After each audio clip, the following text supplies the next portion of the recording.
با ابتکار سفارت جمهوری تاجیکستان در بریتانیای کبیر در دانشکده مطالعات شرقی آفریقایی دانشگاه لندن نیمپیکری اساسگزار ادبیات فارسی تاجیکی استاد ابو عبدالله رودکی گزارش شد. در چهاره‌بینی مذکور نمایندگان کشور ما از جمله سرایندگان و هنرمندان، عالمان و شخصان مسئول تاجیکستان اشتراک و سخنرانی داشتند. سرایندگان ما خورشید ابراهیم زاده، نگین امانقلو و چند تن دیگر با اجرای ترانه‌های ملی، آهنگ‌های مرغوب تاجیکی، شش مقام و سرودن اشعار استاد رودکی با آهنگ طبع حاضرین را بالیده ساختند. مهمانان خارجی به ویژه پارسی زبانان مقیم لندن، هواداران علم و ادب تاجیک این ابتکار را بسیار گرم و صمیمی استقبال کردند.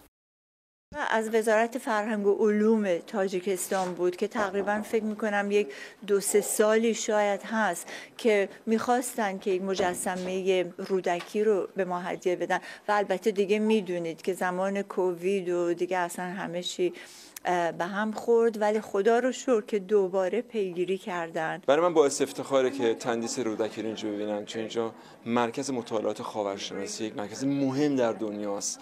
خود من تو کتابخونه اینجا جوونیم رو گذروندم که راجع به ایران یاد بگیرم. باعث افتخاره که مجسمه‌اش اینجا هستش. واقعا خیلی خوشحالم. درود به سفارت تاجیکستان. البته رودکی معلم اخلاق است، معلم جامعه شناسی است، معلم آزادی خواهی است، معلم آزادی فکری هست و هر صفت نیکویی که ما میخوایم به یک شخصی مثل فردوسی و دیگران بگوییم به رودکی صادق است.